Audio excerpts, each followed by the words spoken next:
Welcome back नाज़रीन। बात कर रहे हैं सेनेट इलेक्शन के हवाले से। और सेनेट इलेक्शन के अंदर अगर मैं बात करूं तो 29 सीट्स के हवाले से पीटीआई उनके एलाइज जो है वो ले जा चुके हैं, जबकि पीडीएम की अगर बात की जाए तो 19 सीट्स उनके पास हैं।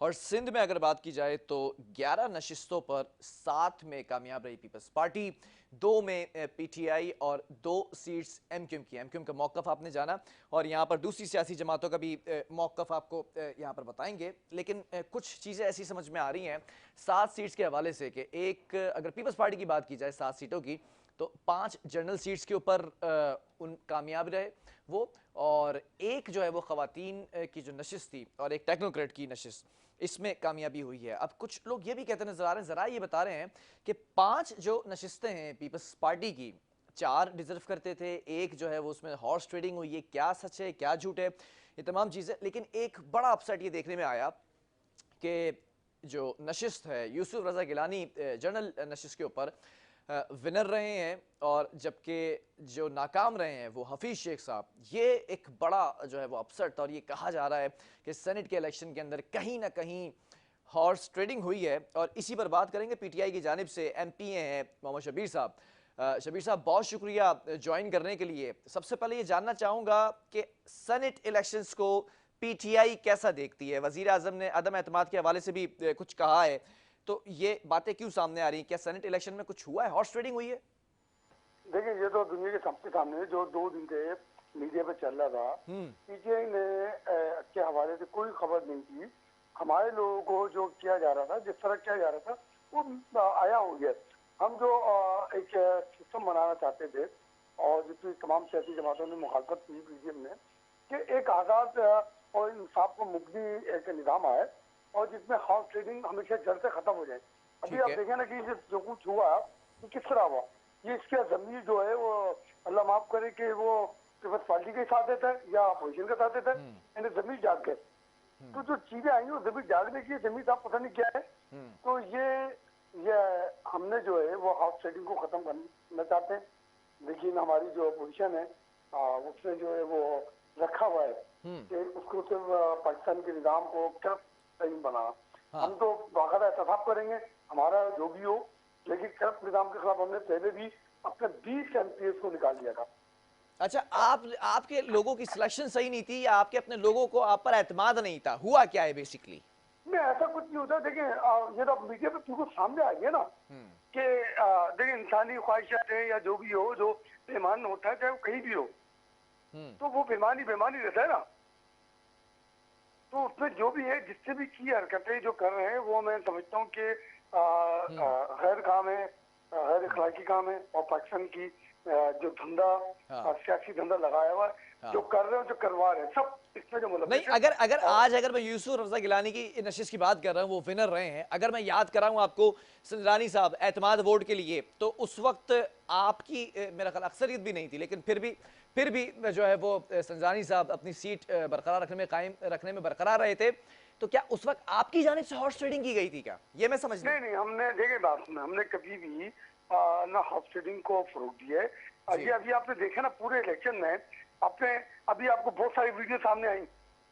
सिंध में 2 एमपीएस को वो आए थे, एक एमपी ने तो बाकायदा ऐलान भी किया, मुझे जबरदस्ती अगवा किया गया था।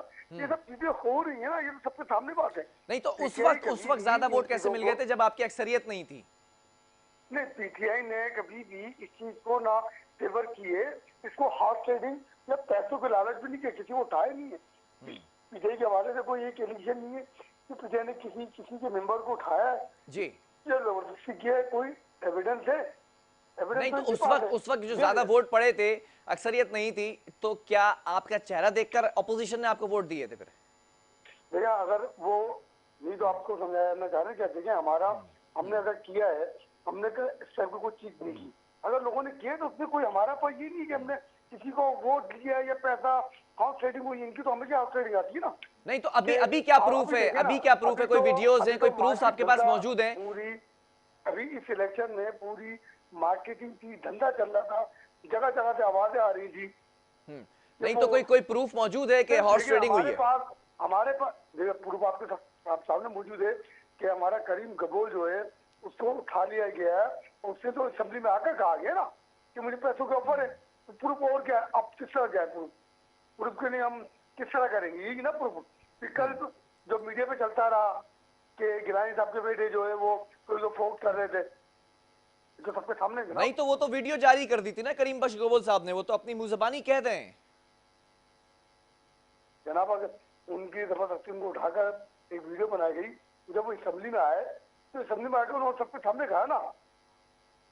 नहीं तो उस वक्त तो फिर आपकी जानिब से हल्ला बोल दिया गया था, आप लोगों ने फिर नहीं हमें असेंबली के अंदर शुरू किया शोर शराबा।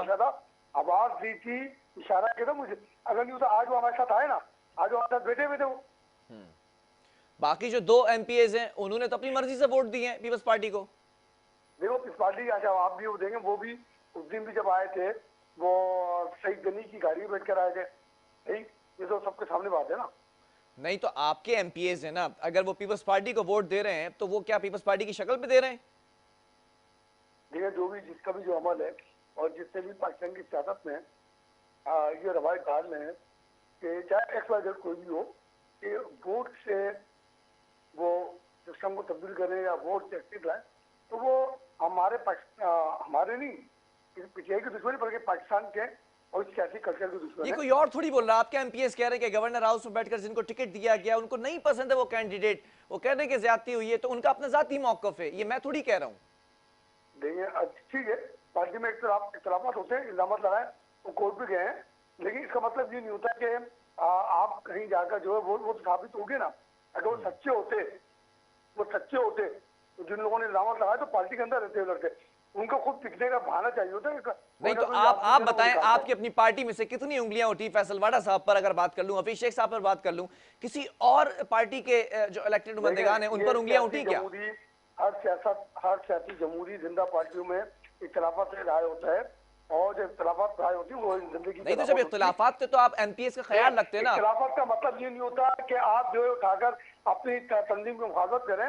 ये इख्तलाफात हर सियासी जमात में होता है, और जो जिंदा सियासी जमात सर तो अगर शबीर साहब अगर उन लोगों की राय का ख्याल नहीं रखेंगे तो वो तो फिर इसी तरह से इनहराफ करेंगे ना आपसे। जनाब ये बिकने वालों के लिए बहाने होते हैं। सियासत में सियासी जमातों में एक खिलाफत होते हैं, खिलाफ राय होता है, लेकिन जब अक्सर कर लेती है, जो फैसला हो जाता है उसको बिल्कुल उसी तरह मानना उनका। अच्छा मुझे एक बात बताएं शबीर साहब, फैसल वाडा साहब जब पहले ही से MNA थे तो फिर उनको ये सेनेट के लिए नशिश क्यों दी गई? क्योंकि मुझे याद है शहबाज शरीफ के अगेंस्ट सिर्फ 900 वोट्स का फर्क था, 900 वोट से जीते थे। अब दोबारा री इलेक्शन होंगे तो क्या वो सीट ले लेगी PTI? देखिए क़यादत का ये फैसला होता है, हम क़यादत के कारकुन हैं, हमारी लीडरशिप जो फैसला करेगी हमने उसे अमल करना है। हम अपने खानसा पे यकीन रखते हैं, उनकी ईमानदारी पर, उनकी क़यादत पर। अच्छा वाडा साहब सुबह जाके वोट कास्ट कर रहे हैं और दोपहर में जाकर जो है वो इस्तीफा दे रहे हैं। हम अपनी क़यादत के फैसले पर पीछे नहीं रखते। खान साहब ने कहा अगर वो किसी पोल को भी खड़ा करेंगे, यही तो हुआ, क़यादत के फैसले पर आपने कुछ नहीं बोला तो 3 MPAs जो है वो अगेंस्ट हो गए। देखिए उनको बिकना था, वो जाने वाले थे, जाने वालों को क्यों नहीं रोका जा सकता। जो है हमने आज अल्लाह का शुक्र है कि हमने अपनी सीटें हासिल की सिंध में, जो हमारा वो था। फैसल वाडा साहब का वोट किसको नहीं पड़ा? जिस MNA ने कहा था कि मैं वोट नहीं दूंगा, तो क्या उन्होंने नहीं दिया वोट या किसी और ने? दो MNA थे कराची से। कराची में MNA का वो सिंध के जो इलेक्शन होते हैं उसमें MNA का वोट नहीं होता, MPAs का वोट होता है। वफाक की बात कर रहे हैं, हफीज शेख साहब की। फिलहाल ऐसा कोई मसला नहीं है, ये तहकीकात चल रही है, और खान साहब ने इतना बड़ा स्टेप ले लिया है। अगर तहकीकात हो जाती है और उसमें ये जो मैं बात कह रहा हूँ कि बस साबित होते हुए फारिग कर देंगे फिर उन लोगों को। पहले आपने फारिग नहीं किया, पहले आपने KPK में पाकिस्तान में पहली दफा इसीलिए मैं पूछ रहा हूँ क्योंकि पहले भी किया है ना, तो क्या मुस्तकबिल में भी फारिग कर देंगे उनको? हाँ, जो भी अगर इसे धंधे में मुलविस पाया गया, इससे सियासत को कारोबार बनाने की जो भी कोशिश करेगा, जो सियासत को इजी मनी की तरफ जाएगा, हमारा वो है कि हम हमारी क़यादत का पूरा यकीन है उनको सियासत करने का हक नहीं, जो सियासत को तिजारत समझते हैं। अच्छा खान साहब कह रहे हैं कि एतमाद वोट लेने दोबारा से जो है वो खड़े होंगे, क्या लगता है हफीज शेख साहब हार चुके हैं, एतमाद बहाल होगा या असम्बलियां तहलील होंगी? इंशाल्लाह। इंशाल्लाह का मतलब क्या, किस तरफ जा रहे हैं इंशाल्लाह कहते हुए? इंशाल्लाह देखें ये आपको पाकिस्तान की सियासत में पहली दफा नहीं है, जी। हमेशा ये होता है कि लोग जो है ना हर चीज को पियाते हैं। खान साहब ने इसको पिया नहीं है, ओपन लिखा है ना कि मैं इत्मीनान पे उड़ लेता हूँ, दोबारा लूंगा। तो ये तो पाकिस्तान की सियासत में नया कल्चर आ रहा है, एक बहादुर बेबाक क्यादत का कल्चर आ रहा है कि अपनी गलतियों को छुपाया नहीं जाता, अपनी गलती पे पर्दा नहीं डाला था। अगर किसी ने गलती की तो उसको एक्सेप्ट करके खान साहब ने कहा कि ठीक है नहीं, मुझे मुझे तो मुझे तो संजानी साहब का भी वो जो लो कॉन्फिडेंस था वो भी याद है ना, वो इलेक्शंस।